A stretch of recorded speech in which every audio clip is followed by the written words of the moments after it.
തട്ടിപ്പ് സംഘത്തിന്റെ ചിറകരിയുമെന്ന് ED വീണ്ടും പ്രതീക്ഷ നൽകിക്കഴിഞ്ഞു. കരുവന്നൂർ ബാങ്ക് കേസിൽ നിർണായക നീക്കവുമായി ED വീണ്ടും ഇതാ രംഗത്ത് വന്നു. അതിന്റെ ഭാഗമായി പ്രധാനപ്പെട്ട രണ്ടുപേരെ മാപ്പുസാക്ഷികളാക്കി.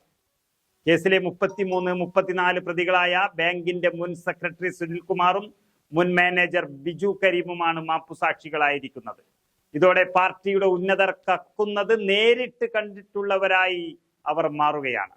സ്വമേധയാ മാപ്പുസാക്ഷികളാകുന്നുവെന്ന് പ്രതികൾ കോടതിയിൽ സത്യവാങ്മൂലം നൽകിയിരിക്കുകയാണ്.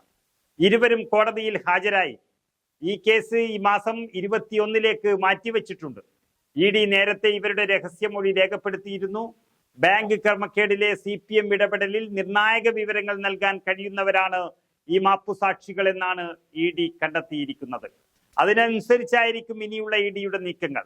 അതുപ്രകാരം CPM കൗൺസിലർ അരവിന്ദാക്ഷന്റെ തട്ടിപ്പ് ആ വലിയ മഞ്ഞുമലയുടെ അറ്റം മാത്രമാണ് എന്ന് ED എറണാകുളം സാമ്പത്തിക കുറ്റാന്വേഷണ കോടതിയിൽ വ്യക്തമാക്കുകയും ചെയ്തു.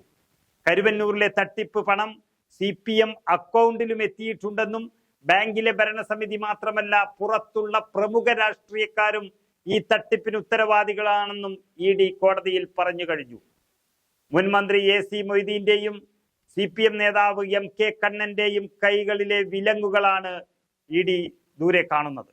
നേതാക്കളുടെ ബിനാമിയായി മാറിയ അരവിന്ദാക്ഷൻ അനധികൃത വായ്പകൾക്കായി ബാങ്ക് ഭരണസമിതിയെ നിരന്തരം ഭീഷണിപ്പെടുത്തിയെന്നും ED കണ്ടെത്തുകയും അത് കോടതിയെ അറിയിക്കുകയും ചെയ്തിട്ടുണ്ട്. അരവിന്ദാക്ഷന്റെ ജാമ്യാപേക്ഷ പരിഗണിക്കവെയാണ് ED ഇക്കാര്യമെല്ലാം കോടതിയെ അറിയിച്ചത്. അതായത് MLA AC മൊയ്തീനും സംസ്ഥാന നേതാവ് MK കണ്ണനും നന്നായി കട്ട് തിന്നിട്ടുണ്ട് എന്നുള്ളത് വളരെ ശരിയാണ്. പക്ഷേ അവർ സ്വാധീനം ഉപയോഗിച്ച് അവർ എല്ലാം മൂടിവെച്ചു. പക്ഷെ എത്ര മൂടിവെച്ചാലും സത്യം ഒരു നാൾ പുറത്തു വരും എന്ന ചരിത്ര സത്യം ആവർത്തിക്കപ്പെടുകയാണ് ഇവിടെ. അങ്ങനെ ആവർത്തിക്കപ്പെടുമ്പോൾ ബലിയാടാക്കപ്പെട്ടവർ മാപ്പുസാക്ഷികളായി എന്നതാണ് സത്യം. അരവിന്ദാക്ഷൻ എന്ന ലോക്കൽ കള്ളൻ ആരുടെ നിർദ്ദേശപ്രകാരമാണ് കട്ടതെന്നും ആർക്കാണ് അതിന്റെ വിഹിതം കൊടുത്തതെന്നും തത്ത പറയുന്നത് പോലെ പറഞ്ഞു കഴിഞ്ഞു എന്നാണ് വിവരം ലഭിക്കുന്നത്. ബാങ്ക് സെക്രട്ടറി ഇതെല്ലാം അറിയുക തന്നെ ചെയ്യും. ബാങ്ക് മാനേജറും ഇതെല്ലാം അറിയുക തന്നെ ചെയ്യും. പക്ഷെ അവർ ഗത്യന്തരമില്ലാതെ ഇതൊക്കെ കാണുകയായിരുന്നു. എന്നാൽ ആ പാവങ്ങളെ ബലിയാടാക്കി രക്ഷപ്പെടാനാണ് മൊയ്തീനും സംഘവും ശ്രമിച്ചത്. അതുകൊണ്ട് ഒരു കാര്യം ഈ സംഘം ഓർത്തോളൂ, നിങ്ങൾ നിന്ന് കക്കുന്നത് കണ്ടവർ സാക്ഷികളായി കഴിഞ്ഞു. ഇനി നിങ്ങൾ എവിടെ കിടക്കുമെന്നത് കുറച്ചു ദിവസത്തിനകം അറിയാം.